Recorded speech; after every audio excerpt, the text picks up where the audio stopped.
ಇದೆ ಎಲ್ಲ ಕಡೆ. ಸೊ ಇದು ನಾನ್ ಮಾಡಿದ್ದು postpartum ಜರ್ನಿಯಲ್ಲಿ.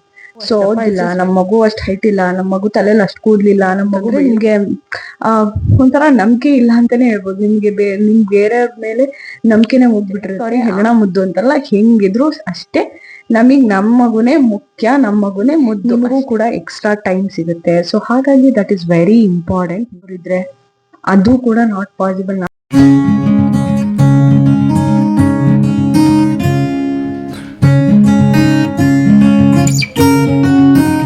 Hello everyone, welcome to Prakriti Diaries. ನಾನಿವತ್ತು ಮಾತಾಡಕ್ ಹೊರಟಿರುವಂತಹ ಟಾಪಿಕ್ ನೀವು ಆಲ್ರೆಡಿ ತಮ್ನೇಲ್ ಅಲ್ಲಿ ನೋಡಿರ್ತೀರಾ, regarding my postpartum journey. ಅದರಲ್ಲಿ ನಾನು ಕೆಲವು ಸ್ಟೆಪ್ಸ್ ನ ತಗೊಂಡಿದ್ದೀನಿ, 5 to 6 steps which is non negotiable. ಅದನ್ನ ನಾನು ನಿಮ್ಗೆ ಇದರಲ್ಲಿ ಇನ್ಫಾರ್ಮ್ ಮಾಡ್ತೀನಿ, ಈ ವಿಡಿಯೋದಲ್ಲಿ ಹೇಳ್ತಾ ಇದ್ದೀನಿ. ಬಿಕಾಸ್ ಕೆಲವು ಪೋಸ್ಟ್ ಪಾರ್ಟಮ್ ಅಲ್ಲಿ ಇರುವಂತಹ ಕೆಲವು ಲೇಡೀಸ್ ಅಥವಾ ಇನ್ನ ಪ್ರೆಗ್ನೆಂಟ್ ಲೇಡೀಸ್ಗೆ ಕೆಲವರು ತುಂಬಾ ಹೆದರ್ಸ್ಬಿಟ್ಟಿರ್ತಾರೆ, ಹಿಂಗಾಗುತ್ತೆ ಹಂಗಾಗುತ್ತೆ ಅಂತ. ಸೊ ಅಂತವ್ರಿಗೆ ಸ್ವಲ್ಪ ಅವೇರ್ನೆಸ್ ಕೊಟ್ಟು ಈ ತರ ಇರತ್ತೆ ಅಂತ ಹೇಳುವಂತಹ ಪ್ರಯತ್ನ ಅಷ್ಟೇ ಇದು. And this is my journey, ನನ್ನ ಎಕ್ಸ್ಪೀರಿಯನ್ಸ್ ನ ನಾನು ಇಲ್ಲಿ ಶೇರ್ ಮಾಡ್ತಾ ಇದ್ದೀನಿ. And it will definitely help one are the other, and it will definitely help at least one person. Maybe like I could see so many views coming for my previous video for sleep routine setup, and I feel so happy. So ಈ video ನಿಮಗೆ ತುಂಬಾ help ಆಗುತ್ತೆ. Like ಈಗ pregnant ladies ಅಥವಾ post partum ಜರ್ನಿಯಲ್ಲಿ ಇರುವಂತವ್ರಿಗೆ ನೋಡ್ತಾ ಇದ್ರೆ this will definitely help. And ನೀವು ಈ ರೂಟೀನ್, ಈ 5 to 6 ಥಿಂಗ್ಸ್ ನ ಫಾಲೋ ಮಾಡಿದ್ರೆ you will definitely have a easy postpartum journey. Okay, and let's start the video. Okay, ಇವಾಗ ನಾನು ಫಸ್ಟ್ ಅಂಡ್ ಫಾರ್ಮೋಸ್ಟ್ ಪಾಯಿಂಟ್ ಬಂದ್ಬಿಟ್ಟು ಸ್ಲೀಪ್ ತುಂಬಾ ಡಿಸ್ಟರ್ಬ್ ಆಗುತ್ತೆ ನಿಮಗೆ. ಒನ್ಸ್ ಯುವರ್ ಬೇಬಿ ನಿಮಗೆ ಮಗು ಆದ ತಕ್ಷಣ ನಿಮ್ಗೆ ಸ್ಲೀಪ್ ಡಿಸ್ಟರ್ಬೆನ್ಸ್ ತುಂಬ ಇರುತ್ತೆ. ಎಲ್ಲರೂ ಹೇಳ್ತಾರೆ ನಿಮ್ಗೆ ನೀವು ಮಗು ಮಲಗ್ದಾಗ ಮಲಗಿ ಅಂತ, but that is never ever possible. Practically ಅದು ಪಾಸಿಬಲ್ ಆಗಿರಲ್ಲ. ಬಿಕಾಸ್ ನೀವು ನಿಮ್ಮ ಆಕ್ಟಿವಿಟೀಸ್ ಮಾಡೋದ್ರೊಳಗೆ ಮಗು ಮಲಗಿ ಎದ್ದಾಗಿರುತ್ತೆ. ಸೊ ಅದು ಪಾಸಿಬಲ್ ಇಲ್ಲ, ನನಗೂ ಕೂಡ ಆಗಿಲ್ಲ. ಅದು ಮಗು ಮಲಗ್ದಾಗ ಮಲಗೋದು ಅಥವಾ ನಿದ್ದೆನೆ ಬರಲ್ಲ, ಈ ತರ ಪ್ರಾಬ್ಲಮ್ಸ್ ಆಗುತ್ತೆ.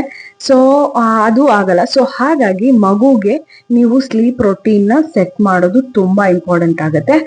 ಅದು ಡಿಮಾಂಡ್ ಫೀಡಿಂಗ್ ಸ್ಟಾರ್ಟ್ ಮಾಡಿದಾಗ ಮಾತ್ರ ಮಾಡಕ್ಕಾಗೋದು.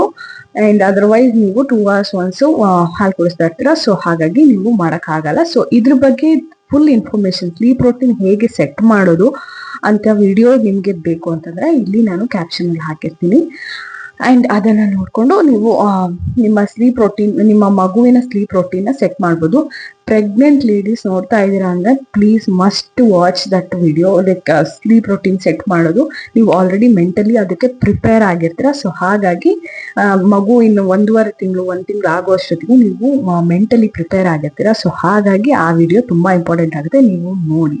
ನೀವು ಮಗು ಸ್ಲೀಪ್ ರೂಟೀನ್ ನೀವು ಸೆಟ್ ಮಾಡಿದ್ರಿ ಅಂದ್ರೆ ನಿಮ್ ಸ್ಲೀಪ್ ರೂಟೀನ್ ಆರಾಮಾಗಿ ಸೆಟ್ ಆಗುತ್ತೆ, ಆಟೋಮೆಟಿಕ್ ಆಗಿ ಸೆಟ್ ಆಗುತ್ತೆ. ಸೊ ಹಾಗಾಗಿ ನಿಮಗೂ ಕೂಡ ಎಕ್ಸ್ಟ್ರಾ ಟೈಮ್ ಸಿಗುತ್ತೆ. ಹಾಗಾಗಿ ದಟ್ ಇಸ್ ವೆರಿ ಇಂಪಾರ್ಟೆಂಟ್, ನೀವು ನಿಮ್ಮ ಮಗುವಿನ ಸ್ಲೀಪ್ ರೂಟೀನ್ ನ ಸೆಟ್ ಮಾಡೋದು. ಸೊ ಅದಕ್ಕೆ ಕಂಪ್ಲೀಟ್ ವಿಡಿಯೋ ನನ್ನ ಪ್ರೀವಿಯಸ್ ವಿಡಿಯೋ ಆಗಿರುತ್ತೆ. ಸೊ ಅದನ್ನ ನೋಡಿ and you can set your baby sleep routine, ಆಯ್ತಾ.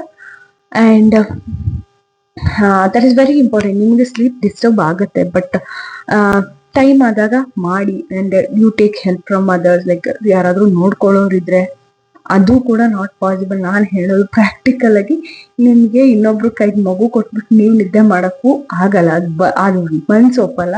And some people do not have any one to take care of your baby, ಆಯ್ತಾ. Like ನಿಮಗೆ ಒಂಥರ ಆ ಫೇಸ್ ಅಲ್ಲಿ ಹೇಗಿರ್ತೀರಾ ಅಂತಂದ್ರೆ ನಿಮ್ಗೆ ಒಂಥರ ನಂಬಿಕೆ ಇಲ್ಲ ಅಂತಾನೆ ಹೇಳ್ಬೋದು. ನಿಮ್ಗೆ ಬೇರೆ ಮೇಲೆ ನಂಬಿಕೆನೆ ಹೋಗ್ಬಿಟ್ಟಿರುತ್ತೆ. ಆ ತರನೂ ಕೂಡ ಲೈಕ್ ಇದು ಪೋಸ್ಟ್ ಪಾರ್ಟಮ್ ಡಿಪ್ರೆಷನ್ ತರ ಇರ್ತೀರಾ. ಸೊ ಹಾಗಾಗಿ ನಿಮಗೆ ಬೇರೆಯವ್ರಿಗೆ ಮಗು ಕೊಡೋದೇ ಒಂಥರ ಹಿಂಸೆ ಅನ್ಸೋ ತರ ಇರುತ್ತೆ. ಸೊ ಹಾಗಾಗಿ ಅದು ಪಾಸಿಬಲ್ ಇರಲ್ಲ. ಸೊ ಮಗುಗೆ ಸ್ಲೀಪ್ ರೂಟೀನ್ ನೀವು ಯಾವಾಗ ಸೆಟ್ ಮಾಡಿ 1-1.5 ತಿಂಗಳು ತುಂಬಾ ಕಷ್ಟ ಆಗುತ್ತೆ. ನಾನೇ ಹೇಳ್ತೀನಿ, ನಿದ್ದೆಯಲ್ಲಿ ಯು ಹ್ಯಾವ್ ಟು ಸ್ಯಾಕ್ರಿಫೈಸ್. ಇದೇನು ತುಂಬಾ ಈಸಿ ಕೇಕ್ ವಾಕ್ ನನಗೆ ಹಿಂಗಾಯ್ತು ಅಂತ ನಾನು ಹೇಳಕ್ಕಾಗಲ್ಲ. ಸೊ ಹಾಗಾಗಿ ಮಗುವಿನ ಸ್ಲೀಪ್ ರೂಟೀನ್ ಸೆಟ್ ಆಗೋವರೆಗೂ ನಿಮ್ಗೆ ದಟ್ ಟೇಕ್ಸ್ ಟೈಮ್ ಅಂತಂದ್ರೆ not long time, like 2 months 3 months ಅಂತೂ ತಗೊಳುತ್ತೆ. 1.5 ತಿಂಗಳು ಆದ್ಮೇಲೆ ನೀವು ಸ್ಲೀಪ್ ಪ್ರೋಟೀನ್ ಸೆಟ್ ಮಾಡಕ್ ಸಾಧ್ಯ ಆಗೋದು. ಸೊ ಹಾಗಾಗಿ ಆ ಟೈಮಲ್ಲಿ ನೀವೆಷ್ಟು ಸ್ಲೀಪ್ ಪ್ರೋಟೀನ್ ಸೆಟ್ ಮಾಡ್ತಿರೋ ಮಗುಗೆ ನಿಮ್ಗೆ ಅಷ್ಟು ಟೈಮ್ ನಿಮಗೆ ಸಿಗುತ್ತೆ. ಸೊ ಹಾಗಾಗಿ that is very important. And next one is ಮನೆ ಊಟ ತಿನ್ನೋದು. ಸೊ ಮಾಡುವಾಗ ನಿಮ್ಗೆ ಹೇಳಿರ್ತಾರೆ like you cannot eat outside. ಹೌದು, ಮಾಡಕ್ಕಾಗಲ್ಲ, ಬಟ್ ಪ್ರೋಟೀನ್ ರಿಚ್ ಫುಡ್ ತಿನ್ನೋದು ಅಷ್ಟೇ ಇಂಪಾರ್ಟೆಂಟ್ ಆಗುತ್ತೆ. ಬರೀ ತಿಳಿಸಾರು ಅನ್ನ ಕೊಡ್ತಾರೆ. ನಾನು ವೆಜಿಟೇರಿಯನ್, ಸೊ ಹಾಗಾಗಿ I know only veg diet. So ಅದರಲ್ಲಿ ಪ್ರೋಟೀನ್ ರಿಚ್ ಫುಡ್ ಕೊಡ್ತಾರೆ ಅನ್ನೋದನ್ನ ಎಕ್ಸ್ಪೆಕ್ಟ್ ಮಾಡಕ್ ಆಗಲ್ಲ. So that is very important. ನಿಮ್ಮ ಊಟನ ಪ್ರೋಟೀನ್, ಫೈಬರ್, ಕಾರ್ಬ್ಸ್ 3 ಇರೋ ತರ ನೋಡ್ಕೊಳ್ಳಿ. So that is very very important. ನನಗೆ ಅದು ಪಾಸಿಬಲ್ ಆಗಿಲ್ಲ, ಬಿಕಾಸ್ ನಾನು ಕುಕ್ ಮಾಡಕ್ ಆಗಲ್ವಲ್ಲ. ಸೊ ಹಾಗಾಗಿ ಕೊಟ್ಟಿದ್ದು ತಿನ್ಬೇಕಾಗತ್ತೆ ಸಮ್ಟೈಮ್ಸ್. ಸೊ ಬೆಟರ್ ಅಂದ್ರೆ ನೀವು ಹಣ್ಣು, ಹಾಲು ಇಂಥದ್ದೆಲ್ಲ ಜಾಸ್ತಿ ತಗೊಳ್ತಾ ಇರಿ. ಸೊ ನಿಮ್ಮ ಹೆಲ್ತ್ ಬಗ್ಗೆ ತುಂಬಾ ಕಾನ್ಸಂಟ್ರೇಟ್ ಮಾಡಿ, ಅದರ್ ದ್ಯಾನ್ ಎನಿಥಿಂಗ್ ಎಲ್ಸ್. ನಿಮ್ಮ ಮಗು ಬಿಟ್ರೆ ನಿಮ್ಮ ಹೆಲ್ತ್ ಅಷ್ಟೇನೆ ನೀವು ನೋಡ್ತಾ ಇರಬೇಕು. And home made food, lot of home made food. ನೀವು ಮನೇಲಿ ಮಾಡಿದ್ದು ಏನಾದ್ರೂ ತಿನ್ನಿ. ಲೈಕ್ ಪ್ರೊಸೆಸ್ಡ್ ಫುಡ್ ನ ಪೂರ್ತಿಯಾಗಿ ಅವಾಯ್ಡ್ ಮಾಡ್ಬೇಕಾಗತ್ತೆ. And that is very very important to heal your stitches. Mainly ಸ್ಟಿಚಸ್ಗೆ ಅಲರ್ಜಿ ಆಗಬಾರ್ದು ಅಂತಂದ್ರೆ ಮತ್ತೆ ಹೊರಗಡೆ ಫುಡ್ ತಿನ್ನಬಾರ್ದು. So that is very important step I took. And also that is very important step for everyone. Nutritious food, water intake, protein, fiber, carbs ಇಷ್ಟನ್ನ non negotiable ಆಗಿ ತಗೊಳ್ಬೇಕು. And the third thing is comparing your baby. That is ಒಂಥರ ಏನು ಅಂತಂದ್ರೆ, ಈಗ ಬೇರೆ ಯಾರೋ ಮಗು ನೋಡಕ್ ಬರ್ತಾರೆ ಅಂತ ಅಂದ ತಕ್ಷಣ ಲೈಕ್ ಅವರು ಇನ್ನೊಂದ್ ಯಾವ್ದೋ ಮಗು ನೋಡಿರ್ತಾರೆ, ಇಲ್ಲ ಅವ್ರ ಮನೇಲೆ ಒಂದ್ ಮಗು ಇರುತ್ತೆ ಅಂತಂದ್ರೆ ಜಸ್ಟ್ ಸ್ಟಾರ್ಟ್ ಕಂಪೇರಿಂಗ್ ಅಲ್ವಾ. ಸೊ ಅದನ್ನ ನೀವು ಮಾಡ್ಬೇಡಿ. ಬೇರೆಯವರು ಮಾಡ್ತಾ ಇರ್ತಾರೆ, ಅದನ್ನ ತಲೆಗೆ ಹಾಕೊಳ್ಬಾರ್ದು. ಬಟ್ ನೀವೇ ಅದನ್ನ ಮಾಡ್ತಾ ಇದ್ರೆ it's a very bad thing. Because ನಿಮ್ಮ ನೆಗೆಟಿವ್ ಮೈಂಡ್ ಸೆಟ್ ಅಲ್ಲಿಂದಾನೇ ಸ್ಟಾರ್ಟ್ ಆಗುತ್ತೆ. ಲೈಕ್ ನಮ್ಮ ಮಗು ಅಷ್ಟಪ್ಪ ಇಲ್ಲ, ನಮ್ಮ ಮಗು ಅಷ್ಟ್ ಹೈಟ್ ಇಲ್ಲ, ನಮ್ಮ ಮಗು ತಲೆಯಲ್ಲಿ ಅಷ್ಟು ಕೂದ್ಲಿಲ್ಲ, ನಮ್ಮ ಮಗು ಬೆಳ್ಳಿಗಿಲ್ಲ, ಈ ತರಾನೇ ಯೋಚನೆ ಮಾಡ್ತಾ ಇರ್ತೀರಾ. ಸೊ ನಿಮ್ ಮಗು ನಿಮ್ದು ನೀವು ನೋಡ್ಕೋಬೇಕಷ್ಟೇ. ಹೆತ್ತವ್ರಿಗೆ ಹೆಗಣ ಮುದ್ದು ಅಂತಲ್ಲ, ಹೆಂಗಿದ್ರು ಅಷ್ಟೇ. ನಮಗ್ ನಮ್ಮ ಮಗುನೇ ಮುಖ್ಯ, ನಮ್ಮ ಮಗುನೇ ಮುದ್ದು ಅಷ್ಟೇ. ಅಷ್ಟ್ ಮಾತ್ರ ಯೋಚನೆ ಮಾಡಿ. ಬೇರೆಯವರು 1000 ಹೇಳ್ತಾರೆ ಬಂದ್, and that is not at all important for you. ನೀವು ನಿಮ್ಮ ಮಗುನ ಎಷ್ಟು ಯಾವ ತರ ನಿಮ್ ಮಗುನ್ ಯಾವ ತರ ನೋಡ್ತಿರೋ ಅದು ಇಂಪಾರ್ಟೆಂಟು. ಬಿಕಾಸ್ ನೀವೇ ನಿಮ್ ಮಗುನ ಇನ್ನೊಬ್ರಿಗೆ ಕಂಪೇರ್ ಮಾಡಬಾರ್ದು ಯಾವತ್ತೂ ಅಷ್ಟೇ. ಅದೆಷ್ಟೇ ದೊಡ್ಡ ಮಗು ಆಗ್ಲಿ, ದೊಡ್ಡ ಅಂದ್ರೆ ಒಂದು 10-15 ವರ್ಷ ಆದ್ರೂ ಅಷ್ಟೇ, ನಿಮ್ ನಿಮ್ಮನೆ ಮಕ್ಳನ್ನ ಯಾವಾಗ ಇನ್ನೊಬ್ರ ಜೊತೆ ಕಂಪೇರ್ ಮಾಡ್ತಿರೋ, ನೋಡು ಆ ಮಗು ಆಟಾಡ್ತಿದೆ, ನೀನ್ ಆಟಾಡ್ತಿಲ್ಲ, ಇಷ್ಟ್ರಲ್ಲೇ ಸಾಕಾಗುತ್ತೆ. ನಿಮ್ ನೆಗೆಟಿವ್ ಮೈಂಡ್ ಸೆಟ್ ಬರಕ್ಕೆ, ಆ ಮಗುಗೆ ಟ್ರಾಮಾ ಸೆಟ್ ಆಗಕ್ಕೆ ಅಷ್ಟೇ ಸಾಕಾಗುತ್ತೆ. ಸೊ ಹಾಗಾಗಿ ನಿಮ್ ಮಗುನ ಯಾವತ್ತೂ ಕಂಪೇರ್ ಮಾಡ್ಬೇಡಿ. So that is very bad thing. ನೀವೇ ಮಾಡ್ತಿದ್ರ ಅಂದ್ರೆ ಅದು ಇನ್ನೂ ಬ್ಯಾಡ್ ಥಿಂಗ್. ಬೇರೆಯವ್ರು ಮಾಡ್ಲಿ, 1000 ಮಾಡ್ಲಿ, ನೀವು ತಲೆ ಕೆಡಿಸ್ಕೋಬಾರ್ದು. ಬಟ್ ನೀವೇ ನಿಮ್ ಮಗುಗೆ, because you are the safe place for your baby ಅಲ್ವಾ.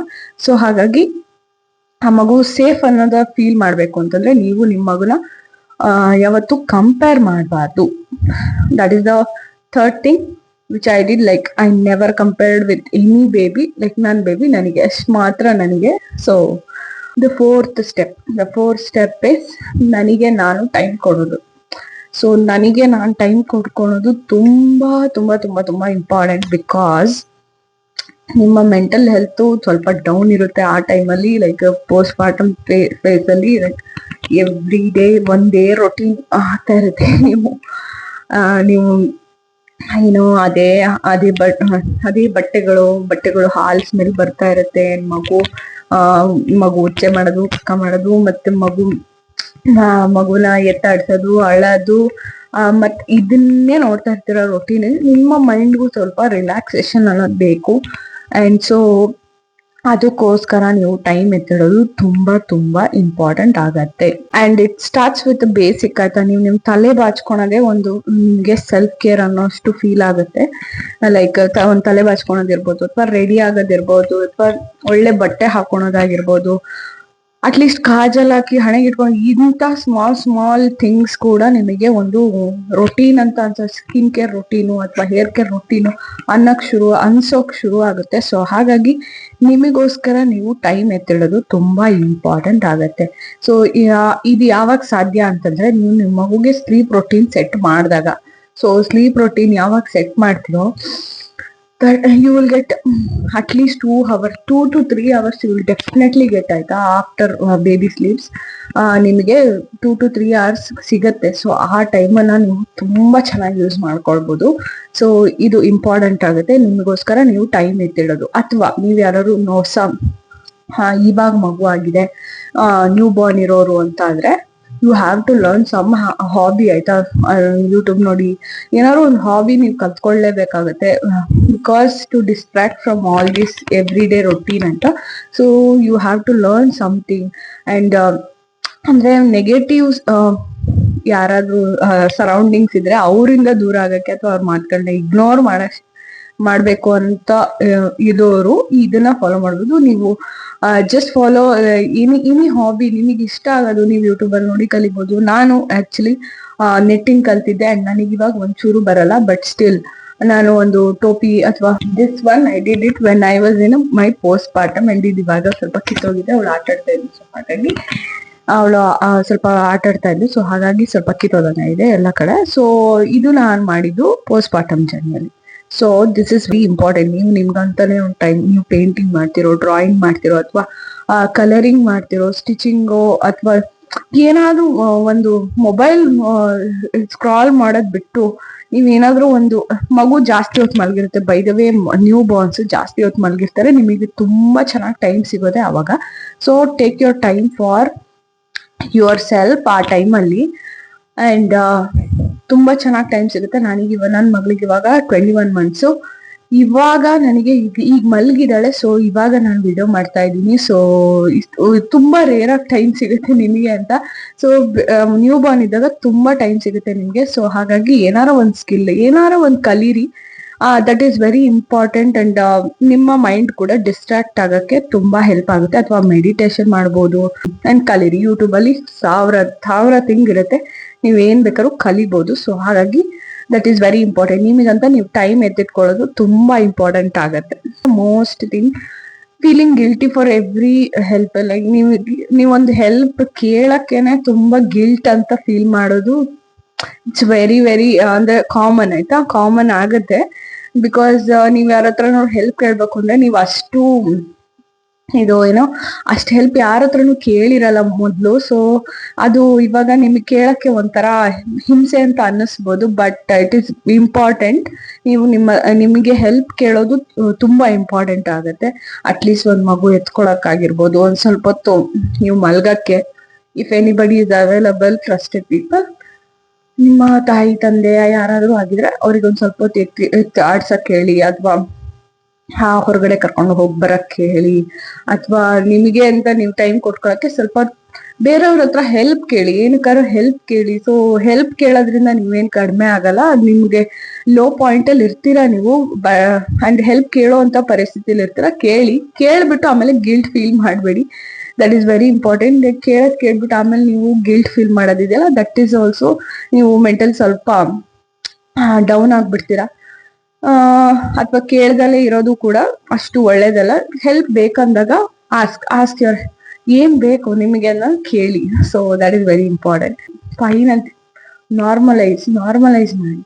ಇದು 6th step and it is very very important and very ಅಂದ್ರೆ ವೆರಿ ಎಫೆಕ್ಟಿವ್ ಆಯ್ತಾ. ನೀವು ನಿಮಗೆ ನಡೀತಿರೋ ಅಂದ್ರೆ ಅದ್ರಲ್ಲೂ ಫಸ್ಟ್ ಈ ನ್ಯೂ ಬಾರ್ನ್ ಇರತ್ತಲ್ಲ, ಸೊ ನೀವು ಫಸ್ಟ್ ಫ್ಯೂ ಮಂತ್ಸ್ ಇರತ್ತಲ್ಲ, ಯು ಟ್ರೀಟ್ ಲೈಕ್ ನಿಮ್ಮನ್ನ ನೀವು ನಾರ್ಮಲೈಸ್ ಮಾಡ್ಕೊಳ್ಳಿ. ನೀವು ಒಂದು normal people, you gave the birth and ಅಷ್ಟೇ ಅನ್ನೋದನ್ನ ನೀವು ಫೀಲ್ ಮಾಡ್ಬೇಕು. ಅಂಡ್ ಏನೋ ಒಂದು ರೋಗ ಬಂದಿದೆ ಆತರ ಬೇರೆಯವರು ಇರ್ತಾರೆ ನಿಮಗೆ ಫೀಲ್ ಮಾಡ್ಸಕ್ಕೆ, ನಿಮಗೇನೋ ಹುಷಾರಿಲ್ಲ ಅಂತ ಫೀಲ್ ಮಾಡ್ಸಕ್ಕೆ ತುಂಬಾ ಜನ ಇರ್ತಾರೆ. ಸೊ ನೀವು ಅವ್ರು ಎಷ್ಟಾರು ಏನಾದ್ರು ಮಾಡ್ಕೊಳ್ಳಿ, ನೀವು ಮಾತ್ರ ನಿಮ್ಮ ಮನ್ಸಿಂದ ನೀವು ನಾರ್ಮಲೈಸ್ ಆಗಕ್ ಟ್ರೈ ಮಾಡಿ. ನಾರ್ಮಲೈಸ್ ಲೈಕ್ ನಿಮಗೆ ಸಿ ಸೆಕ್ಷನ್ ಆಗಿದೆಯಾ, ಸ್ಟಿಚಸ್ ಆಗಿದೆ, ದಟ್ ವಿಲ್ ರಿಕವರ್. ನೀವು ನಾರ್ಮಲಿ ಹೇಗಿರ್ತಿರೋ ಹಾಗೇ ಇದ್ರೆ ಅದು ರಿಕವರ್ ಹಾಗೆ ಆಗುತ್ತೆ. ಲೈಕ್ ನೀವೇ ಒಂದ್ ಪೇಷಂಟ್ ತರ ನಿಮ್ಗೆ ಅನ್ನಿಸ್ತಾ ಇದ್ರೆ, ಸೊ ನಿಮ್ ಬಾಡಿನೂ ಕೂಡ ಪೇಷಂಟ್ ಲೆವೆಲ್ಗೆ ಹೋಗುತ್ತೆ. ಇಟ್ಸ್ ಲೈಕ್ ಮ್ಯಾನಿಫೆಸ್ಟ್ ಮಾಡ್ತಾ ಇರ್ತೀರಾ ನೀವೇ ಮನ್ಸಲ್ಲಿ ಅದನ್ನು ಕೂಡ. ಸೊ ಹಾಗಾಗಿ ನೀವು ನಾರ್ಮಲೈಸ್ ಮಾಡೋದು ತುಂಬಾ ಇಂಪಾರ್ಟೆಂಟ್. ಬೇರೆಯವ್ರಿಗೂ ಮಗು ಆಗಿದೆ, ನಿಮಗೂ ಮಗು ಆಗಿದೆ, ಅಂಡ್ ಅವರು ಅವ್ರ ಜರ್ನಿನ ಪಾಸ್ ಮಾಡಿದ್ದಾರೆ, ನೀವು ಮಾಡ್ತಾ ಇದ್ದೀರಾ, ನೀವು ನೋಡ್ತಾ ಇದ್ದೀರಾ. ಅಂಡ್ ದಿಸ್ ವಿಲ್ ಅಂದ್ರೆ ಈ ಜರ್ನಿ ಬೇಗ ಮುಗ್ದೋಗುತ್ತೆ. 1-2 years ಅಷ್ಟೇನೆ ನಿಮ್ಮ ಮಗುವಿನ ಮೂಮೆಂಟ್ಸ್ ಅಷ್ಟೆಲ್ಲ ನೋಡಕ್ ಆಗೋದು. ಅದಾದ್ಮೇಲೆ ಮಕ್ಳು ಸ್ಕೂಲಿಗೆ ಹೋಗ್ಬೇಕು ಅಥವಾ ಮಕ್ಳಿನ ಆ ಮೂಮೆಂಟ್ಸ್ ಮತ್ತೆ ನಿಮಗೆ ಸಿಗಲ್ಲ. ಸೊ ಎಂಜಾಯ್ ಮಾಡಿ, ಇರೋ ಮೂಮೆಂಟ್ಸ್ ನ ಎಂಜಾಯ್ ಮಾಡಿ. ಅಂಡ್ ಆಲ್ಸೋ ನಾರ್ಮಲೈಸ್ ಮಾಡ್ಕೊಳ್ಳಿ, ನಿಮ್ಮನ್ನ ನೀವು ನಾರ್ಮಲೈಸ್ ಮಾಡಿ. ಪೇಷಂಟ್ ತರ ನಿಮ್ಮನ್ನ ನೀವೇ ನೋಡ್ಕೊಬಿಡಿ. So that is very important. ನಿಮ್ಮನ್ನ ನೀವು ಯಾವಾಗ ತುಂಬಾ ಲೋ ಪಾಯಿಂಟ್ ಅಲ್ಲಿ ನೋಡ್ತಿರೋ, ಸೊ ಅದು ತುಂಬಾ ಚೆನ್ನಾಗಿ ಮ್ಯಾನಿಫೆಸ್ಟ್ ಆಗುತ್ತೆ. ಅಂಡ್ ತುಂಬಾ ಚೆನ್ನಾಗಿ ಅದೇ ರಿಟರ್ನ್ ಆಗ್ಸಿದ್ರೆ ನೀವು ಏನ್ ಯೋಚನೆ, negative things manifest very soon ಆಯ್ತಾ. ಸೊ ಹಾಗಾಗಿ ನೀವು ನಿಮ್ಮನ್ನ ನಾರ್ಮಲೈಸ್ ಮಾಡ್ಕೊಳ್ಳಿ ಇಡೀ ಲೈಫ್ ಜರ್ನಿಯಲ್ಲಿ. ಸೊ ಅವಾಗ ನೀವು ನಾರ್ಮಲ್ ಟ್ರ್ಯಾಕಿಗೆ ಬರಕ್ ಶುರು ಮಾಡ್ತೀರಾ. ನೀವೇ ನಿಮ್ ಬಗ್ಗೆ ನಾರ್ಮಲ್ ಇಲ್ಲ ಅಂತಂದ್ರೆ it is very difficult to come out of that postpartum phase ಇರುತ್ತಲ್ಲ. ಸೊ ಅದರಿಂದ ಬರಕ್ಕೆ ತುಂಬಾ ಕಷ್ಟ ಆಗುತ್ತೆ. ಸೊ ಹಾಗಾಗಿ ನೀವು ನಿಮ್ಮನ್ನ ನಾರ್ಮಲೈಸ್ ಮಾಡ್ಕೊಳ್ಳೋದು ತುಂಬಾ ಇಂಪಾರ್ಟೆಂಟ್ ಆಗುತ್ತೆ. ಈ 6 ಸ್ಟೆಪ್ ನ ನೀವು ಫಾಲೋ ಮಾಡಿದ್ರೆ ಡೆಫಿನೆಟ್ಲಿ ನಿಮ್ಮ ಪೋಸ್ಟ್ ಪಾರ್ಟಮ್ ಜರ್ನಿ ತುಂಬಾ ಈಸಿಯಾಗಿರತ್ತೆ. ಅಂಡ್ ಮಗುವಿಗೆ ಸ್ಲೀಪ್ ಪ್ರೋಟೀನ್ ಕಲ್ಸೋದು ಕೂಡ ತುಂಬಾ ಇಂಪಾರ್ಟೆಂಟ್. ಅದನ್ನು ಕೂಡ ಮಾಡಿ, ಅದು ಮಾಡಿದ್ರೆ ಅದೇ ಕೀ ಎಲ್ಲದಕ್ಕೂ. ನೀವು ಇಷ್ಟು 6 ಸ್ಟೆಪ್ಪಿಗೂ ಕೂಡ ನಿಮ್ಗೆ ಸ್ಲೀಪ್ ಪ್ರೋಟೀನ್ ಸೆಟ್ ಮಾಡೋದೇ ಒಂದು ಕೀ. ಅದನ್ನ ಕೂಡ ಸೆಟ್ ಮಾಡಿ. And also it is important ಆಯ್ತಾ. ನೀವು ಪ್ರೆಗ್ನೆಂಟ್ ಇದ್ರೆ ಇಟ್ ಈಸ್ ವೆರಿ ಇಂಪಾರ್ಟೆಂಟ್. ನೀವು ಎಮೋಷನಲಿ ಈಗ್ಲಿಂದಾನೆ ನಾರ್ಮಲೈಸ್ ಆಗಕ್ಕೆ ಶುರುವಾಗಿ, ಅಂದ್ರೆ it's not a very big step. ನಿಮಗೆ ನಿಮ್ ಲೈಫಲ್ಲಿ ಒಂದು ಮಗು ಬರ್ತಾ ಇದೆ ಅಷ್ಟೇ ಇದು, ಬಟ್ ನಾರ್ಮಲೈಸ್ ಆಗಿರಿ. ಅಂದ್ರೆ ಇದು ಎಲ್ಲರಿಗೂ ಆಗತ್ತೆ, ನನಗೂ ಆಗಿದೆ ಅಷ್ಟೇ. ಆತರ ಯೋಚನೆ ಮಾಡಿ ತುಂಬಾ ಓವರ್ ಥಿಂಕ್ ಮಾಡೋದು, ತುಂಬಾ ನೆಗೆಟಿವ್ ಥಿಂಕ್ ಮಾಡೋದು, ಅಥವಾ ನಿಮ್ ಸರೌಂಡಿಂಗ್ಸ್ ಏನೇನ್ ಹೇಳ್ತಾರೋ ನೆಗೆಟಿವ್ಸ್ನೆಲ್ಲ ತಲೆಯಲ್ಲಿ ಹಾಕಿ ಪ್ರೋಸೆಸ್ ಮಾಡೋದು, ಇಂಥದ್ದು ಮಾಡಬೇಡಿ. ಈಗ್ಲಿಂದಲೇ ನೀವು ಮೆಂಟಲಿ ಸ್ವಲ್ಪ ಸ್ಟ್ರಾಂಗ್ ಆಗಿ ಅಂಡ್ ಮೆಂಟಲಿ ನೀವು ಪ್ರಿಪೇರ್ ಆಗಿ, ಮೇನ್ ಆಗಿ ಪ್ರಿಪೇರ್ ಆಗಿ, ಸೊ ದಟ್ ನಿಮ್ಮ ಪೋಸ್ಟ್ ಪಾರ್ಟಮ್ ಜರ್ನಿ ತುಂಬಾ ಈಸಿ ಆಗಿರತ್ತೆ. And this is what I wanted to talk today. And ಇದು ಕೆಲವರಿಗೆ ಹೆಲ್ಪ್ ಆಗಿರತ್ತೆ. So please do comment. And also ನೀವು ಯಾರಾದ್ರೂ ನನ್ನ ವಿಡಿಯೋನ ಫಸ್ಟ್ ಟೈಮ್ ನೋಡ್ತಾ ಇದ್ರೆ please do subscribe. It's very important for me. Like ನನಗೂ ಗೊತ್ತಾಗತ್ತೆ ಯಾವ ಟಾಪಿಕ್ ಮಾಡಬೇಕು ಅಂತ. ಅಂಡ್ ಆಲ್ಸೋ ನಿಮಗೆ ಯಾವ್ದಾದ್ರು ಟಾಪಿಕ್ ಬೇಕು ಅಂತಂದ್ರೆ ಪ್ಲೀಸ್ ಡೂ ಕಮೆಂಟ್. ನಾನು ಕೂಡ ಆ ಟಾಪಿಕ್ ನ ಕವರ್ ಮಾಡಕ್ಕೆ ಟ್ರೈ ಮಾಡ್ತೀನಿ. And thank you so much for watching. ಇಲ್ಲಿವರೆಗೂ ನೀವು ಈ ವಿಡಿಯೋ ನೋಡ್ತಾ ಇದ್ದೀರಾ ಅಂತಂದ್ರೆ I am so grateful and thankful for you. And thank you so much for watching. Bye.